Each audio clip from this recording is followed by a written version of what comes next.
আমরা যত কাজ করব ভালো কাজ, প্রত্যেকটা কাজের মধ্যে দুইটা শর্ত অবশ্যই থাকতে হবে। এই দুইটা শর্ত যদি না থাকে তাহলে আপনারা আমার আমল কি করবেন না, আল্লাহ রাব্বুল আলামিন কবুল করবেন না।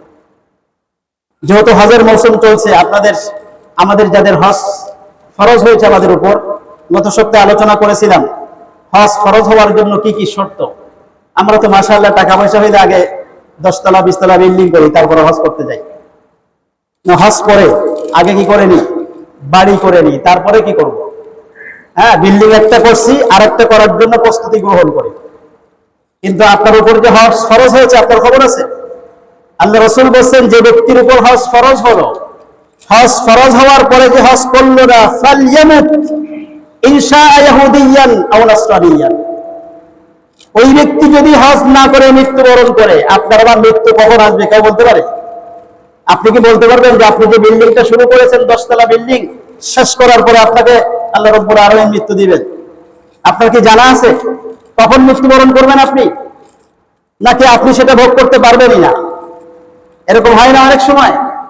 বিশাল বড় বিল্ডিং করেছে, 10 তলা বিল্ডিং করেছে, উদ্বোধন করবে, আগের দিন শেষ।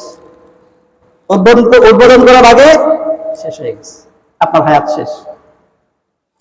অসংখ্য অগণিত ঘটনা কিন্তু আমাদের সামনে ঘটে, কিন্তু আমরা কি এখান থেকে শিক্ষা গ্রহণ করি?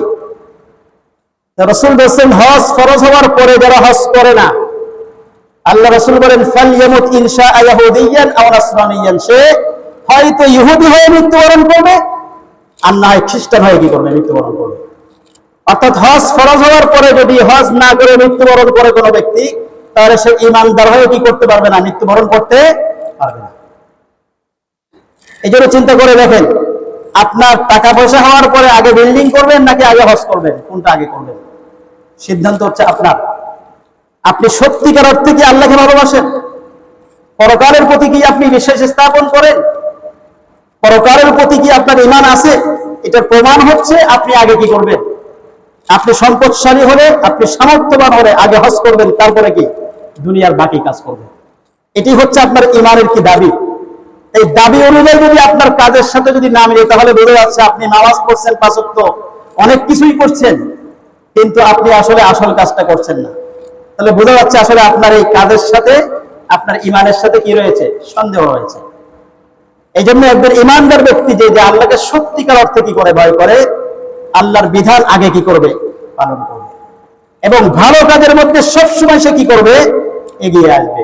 আল্লাহ রাব্বুল আলামিন ঈমানদার ব্যক্তিদেরকে বলেন ওয়াসারিউ ইলা মাগফিরাতিন মির রাব্বিকুম ওয়া জান্নাতিন আরদুহাস সামাওয়াতু ওয়াল আরদু উইদ্দাত লিল মুত্তাকিন। হে মুত্তাকি ব্যক্তিরা, তোমরা আল্লাহর মাগফিরাতের দিকে দৌড়ে আসো, অর্থাৎ ভালো কাজের দিকে তোমরা কি করো, দৌড়ে আসো। কোনো ভালো কাজের সুযোগ যদি তোমার সামনে আসে, তাহলে তাড়াতাড়ি কি করো, সেটাকে করে নাও। ঈমানদারের ঈমানের দাবি হচ্ছে ভালো কাজটা কি করতে হবে, আখিরাতের যে কাজ যেটা, সেটা কি আগে করতে হবে। আর বেঈমান যে, সে আগে কি করে, দুনিয়াকে প্রাধান্য দেয়, তারপরে আখিরাত পাইলে পাইলাম, না পাইলে কি নাই। আমাদের অবস্থা কি ঠিক এরকম হয়েছে। এই জন্য আমরা চেষ্টা করবো যাদের উপর হজ ফরজ হয়েছে, আমরা হজটা আগে করব।